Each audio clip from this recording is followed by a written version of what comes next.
ఒక అడవిలో ఒక సింహం వేటగాళ్లు వేసిన తాళ్లల్లో బంధించబడి ఉంది.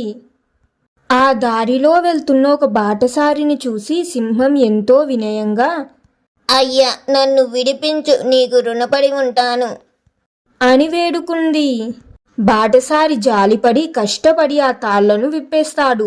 స్వేచ్ఛ పొందిన సింహం ఒకసారిగా గర్జించి బాటసారి వైపు క్రూరంగా చూస్తుంది. సింహం యొక్క భయంకరమైన చూపును చూసి ఆ బాటసారి త్వరగా అక్కడి నుండి వెళ్ళిపోతాడు.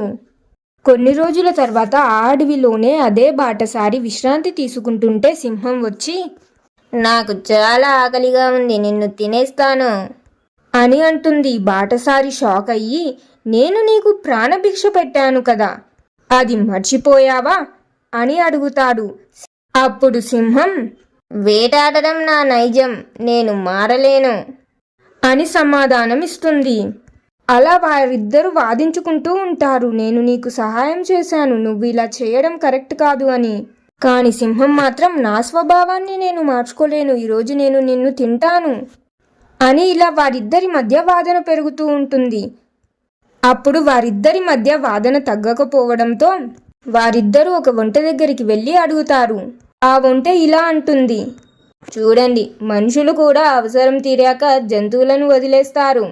జంతువులతో పని ఉన్నంత వరకే వాటితో పని చేయించుకుంటారు, తర్వాత వదిలేస్తారు. కావున నువ్వు చేయడం కూడా కరెక్టే అని సింహానికి మద్దతు ఇస్తుంది. అక్కడే ఉన్న ఒక తెలివైన మునిని బాటసారి వేడుకుంటాడు. ముని అప్పుడు ఇలా అంటాడు, అసలు ఏం జరిగిందో నాకు అర్థం కావట్లేదు, మొదటి నుండి చేసి చూపించండి అని అడుగుతాడు. అప్పుడు సింహం, సరే, ఏం జరిగిందో క్లారిటీగా మీకు చూపిస్తాను అని గర్వంతో సింహం తాళ్లను మళ్ళీ కట్టించుకుంటుంది. సింహం పూర్తిగా బంధించబడగానే ముని నవ్వి, హహహ, మిత్రమా, నైజం మారని క్రూర జంతువులను స్వేచ్ఛగా వదిలితే అది మనకే ప్రమాదం. ఈ సింహం తన ప్రాణాలను కాపాడినా నీకే హాని చేయాలనుకుంటుంది. ఇటువంటి కృతజ్ఞత లేని మరియు క్రూర స్వభావం గల జంతువులకు సహాయం చేయడం అంటే మన ప్రాణాలను మనం ప్రమాదంలో పడేసుకోవడమే. ఇప్పుడు ఇది మళ్ళీ బంధించబడింది కాబట్టి నువ్వు క్షేమంగా నీ దారిన వెళ్ళు అని చెబుతాడు. సింహం ఆ బాటసారిని ఎంత బ్రతిమాలినా మళ్ళీ మొదటిలాగా సింహాన్ని విడిపించి తప్పు చేయాలని అనుకోలేదు. అతడు ముని మాట విని అక్కడి నుండి వెళ్ళిపోతాడు. తెలివైన ముని తన సమయస్ఫూర్తితో బాటసారి ప్రాణాలను కాపాడతాడు. సింహం తన తప్పు తాను తెలుసుకుంటుంది. ఒంటె తనకు తప్పుడు సలహాను ఇచ్చింది అని ఒంటెను తిడుతాడు. ఒంటె ఎలాగో అలాగా చేసి ఆ సింహాన్ని మళ్ళీ బయటికి తీసుకొస్తుంది. అప్పటి నుండి సింహం తన తప్పును తెలుసుకొని ఎవరిని మోసం చేయకుండా ప్రతి ఒక్కరితో మంచిగా ఉండడం మొదలుపెట్టింది. నీతి: దుష్టులకు లేదా కృతజ్ఞత లేని వారికి సహాయం చేసే ముందు ఆలోచించాలి.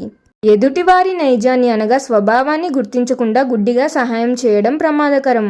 చేసిన సహాయాన్ని ఎప్పుడూ మర్చిపోకూడదు. ఎవరిని కూడా గుడ్డిగా నమ్మకూడదు. మరి మీరేమంటారు ఫ్రెండ్స్? ఈ కథ మీకు ఎలా అనిపించింది? నచ్చిందా? ఎలా ఉంది? మీ అభిప్రాయం ఏమిటో కామెంట్స్లో తెలియజేయండి. ఈ కథ నచ్చితే లైక్ చేయండి. మీ ఫ్యామిలీ అండ్ ఫ్రెండ్స్ తోటి కూడా షేర్ చేయండి. ఇంకెన్నో మంచి కథల కోసం ఇప్పుడు మన ఛానల్ని సబ్స్క్రైబ్ చేయండి. ఇంకొక మంచి కథతో మళ్ళీ కలుద్దాం. ధన్యవాదాలు.